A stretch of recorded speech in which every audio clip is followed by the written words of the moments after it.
Just because someone says no, it doesn't mean a no. It means like no right now. So you gotta do your due diligence and follow up. You never know.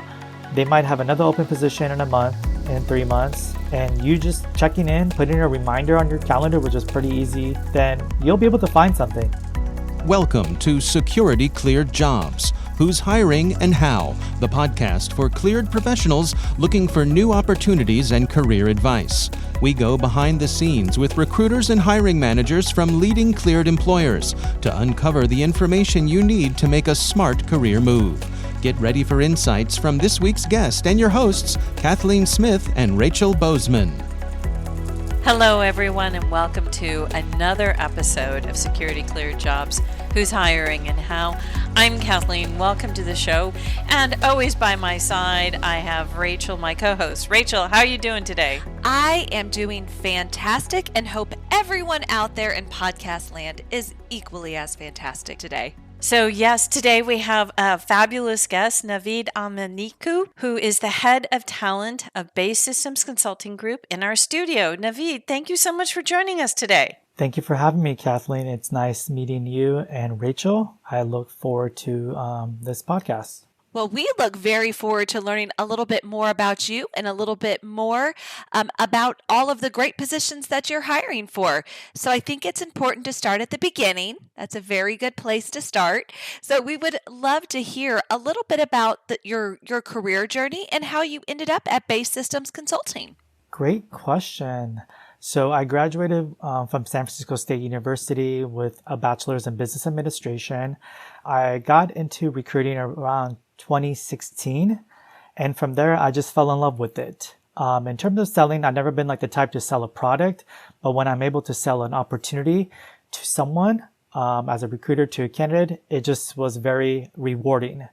And from 2016 up until 2021, I held like multiple positions, with various organizations, from engineering to biotech to Fortune 500, just to name a few. One day on LinkedIn, I received an email from a recruiter at Base Systems Consulting. And when I came and interviewed for the role, and they shared that we work with government, federal, educational, cybersecurity, and aerospace organizations, that was something new to me. And with me being a father of two little ones, I love seeing people open up to new areas and channels. So I just jumped into it and hit the ground running. And fast forward 2 years, I'm enjoying what I do.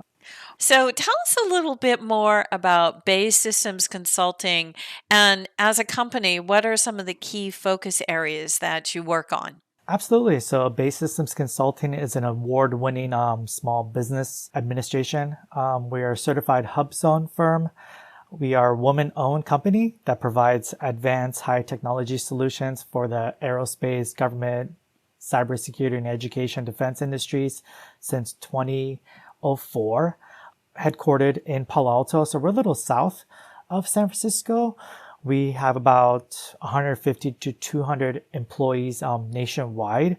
We're about a team of less than 10 in the office here, but we employ a lot of great, hardworking contractors, teammates of ours. California, nearby states, Alabama, Maryland, and that's just to name a few. We enjoy working with everyone, nationwide. Fantastic. Some great locations there. So in those locations, what type of cleared positions are you hiring for? And of those, are there any in particular that you've got the greatest need for?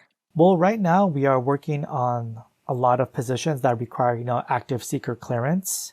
We have a high need for critical database managers, system administrators. We have a need for Windows administrators, a lot of IT positions, Linux engineers, automation specialists, just to name a couple. We're also working on some financial analyst work in the area of like configuration management, performance management analysts, also a little bit of like technical support, so operation support centers. So we're working on a lot of good positions, right now. What's interesting is not many people consider a government contract company being in, California or headquartered in Palo Alto. And most of our listeners are from across the country. So in addition to California and Maryland, can you list some of the other locations of your positions? So in terms of California, we have like basically all NASA sites, nationwide. We have some type of presence. So Alabama and Huntsville, right now it's Marshall Space Flight Center. I know in Texas, there's a couple of, NASA sites that we're working from. Maryland, it's Goddard Space Flight Center out there. In Southern California, there's a big presence at JPL ICE, Jet Propulsion Laboratory. And also, we have that big question that everyone's talking about, hybrid or remote. Can you touch on if they're hybrid or remote at Base Systems? Absolutely. In every single position, it differs. It's not like up to us. It depends, upon the hiring manager and the hiring team. From what I see, mainly the positions are on the hybrid side. Ideally, they would like to have, someone that's more local to the market. Now, one thing I've seen over the past 2 years, no one's working on site 24/7, unless you're on like the technical support hands-on side, but we really don't dabble in those positions so much. But I do see that employees do go to the office maybe once a week, maybe once a month. Sometimes they'll have an all hands meeting like every quarter. So it's always nice that we have candidates who are flexible, who are adaptable to what the situation calls for, So my job as a recruiter, which is important, is to make sure that I'm giving them like a good work-life balance and to not really pressure them into something that they're not able to deliver and to communicate that to the hiring team. And we've done a good job at Base Systems to deliver that communication and kind of share if they need a certain duration to be remote, a certain duration that they want to come on site, if they're traveling with the family and they could be on site for like 2 or 3 consecutive days versus to come in once every 2 or 3 months, So we're here to think of solutions, not ever to like focus on the problem. Awesome. We were hoping that, you could give a little bit of insight to some of the challenges or just maybe some insight into the process that someone might go through when they're going through the cleared hiring process. And maybe just for a bonus, some advice on how someone can really make it through that process unscathed. Definitely. I have a dog myself, so. Oh, good. Then you understand. They only bark when you need them not to bark, don't they? They're talking. That's it. Mm-hmm. Mm-hmm. In regards to candidates or job seekers understanding the cleared process, most of the positions that I'm working on right now require active secret clearance, because these candidates are ready to go, in the process, and at this time, some customers or clients are not willing to wait around, to kind of get someone in the process because then again, it's never guaranteed, as we've seen. We have a candidate who had been selected, he did a fantastic job, through the interview process, and the customer, the hiring manager liked him. Turns out that the secret clearance that he had initially was never really put through the system, but they were willing to kind of expedite and put this process for him to go to. And for me to see that firsthand, what he's going through right now, it kind of sees that there's a lot of hoops, there's a lot of people involved. And in terms of challenges, the hard part, I believe, for all parties involved is just waiting for things to happen. And there's not like a magic button, there's not a magic wand where we could just make things, happen, with the snap of a finger. So the one thing I have to share to job seekers is just be open, be communicative. We're all here to kind of go to the finish line together. So I was wondering if you could capture a moment in time when you had a real great success story that really made you feel good, that, you really met everyone's expectations, yourself, your own expectations, your hiring manager's expectations, and also the candidate's expectations. Absolutely. We had a position and they could not find anyone. Everyone that they came across was just not available. So I kind of just put some feelers out there on LinkedIn. And I had someone that I had previously connected with because I really enjoy speaking with open to work, job seekers, via LinkedIn. And they reached out and said, I'm interested. But it didn't just stop there because he needed to come on site. And on site means Mountain View, South Bay. He's located in Los Angeles. So after 2-3 times of being on site and kind of showing that he's willing to relocate, the customer kind of came back to us and said, we want to hire this person directly. We don't want to do the contracting. And so that kind of was a good curveball in a great way because it felt like we weren't even looking to hit a home run, but we hit like a grand slam, with that. So after kind of getting him in the system and getting his equipment together, we were able to kind of share with the client that he's able to relocate within 4 to 6 weeks. I think come mid-January, he started. And all I hear and see every quarter is great remarks. Whenever his name is spoken, whether it's verbally, through Zoom or an all-hands meeting, it's always met with smiles, And so whenever I have a good win, I like to, take my friends, because that's who they are, out to lunch. So I've already taken them out to lunch a couple of times and just kind of continue and strengthen that relationship that we do have. Because if this opportunity does not work out, I definitely want to find him something else. It's in my best interest to find someone and to kind of continue that relationship, moving forward.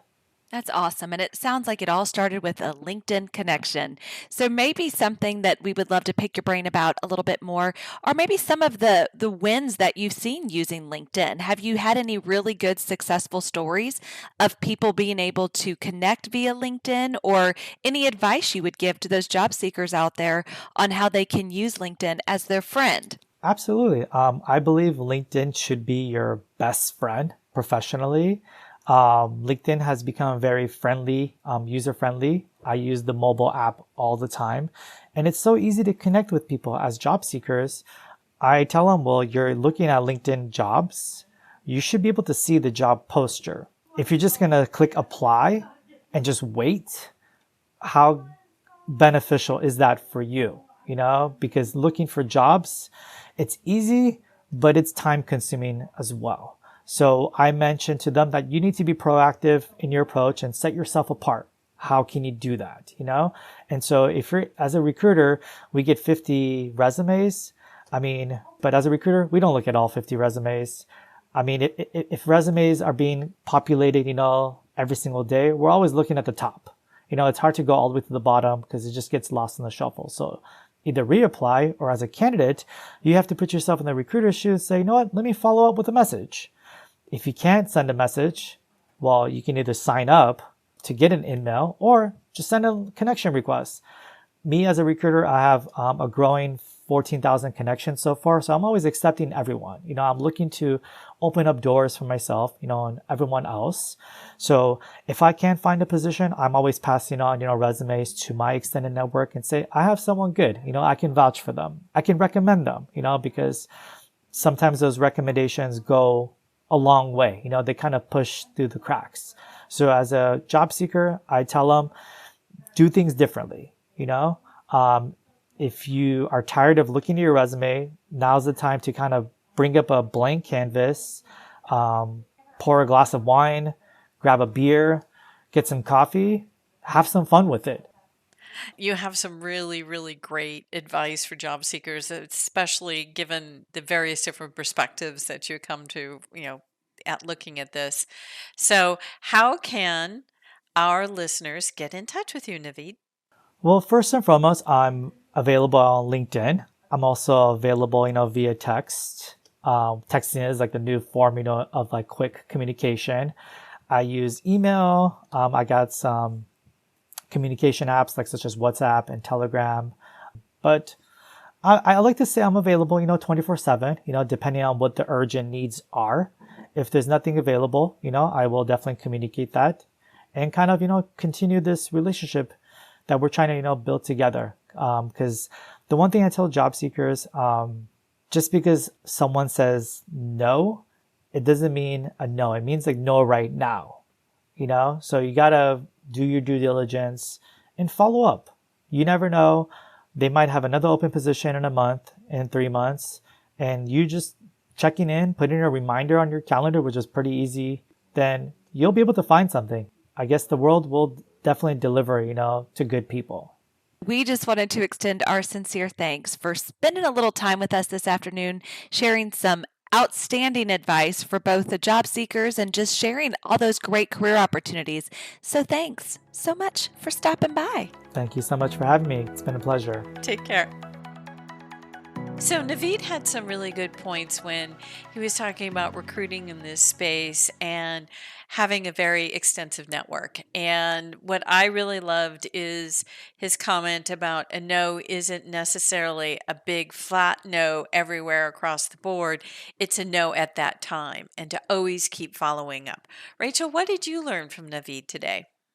I think something that organically kind of kept surfacing, whether it was from Navid's own personal circumstances, the way that he recruits, or the way that, he was giving advice to potential job seekers, was just that perseverance, kind of, alluding to what you just shared, but really about doing your research, making sure that you're out there networking. Don't just say, well, I tried, nobody responded, but really being proactive and active in your career journey. And I thought that was just a great reminder and great advice. So we had a great time with Navid, and hopefully you had an equally awesome time out with us today. So we want to thank you for listening and hope you're able to get out there, follow our show, and join us again in the near future. We'll see you later.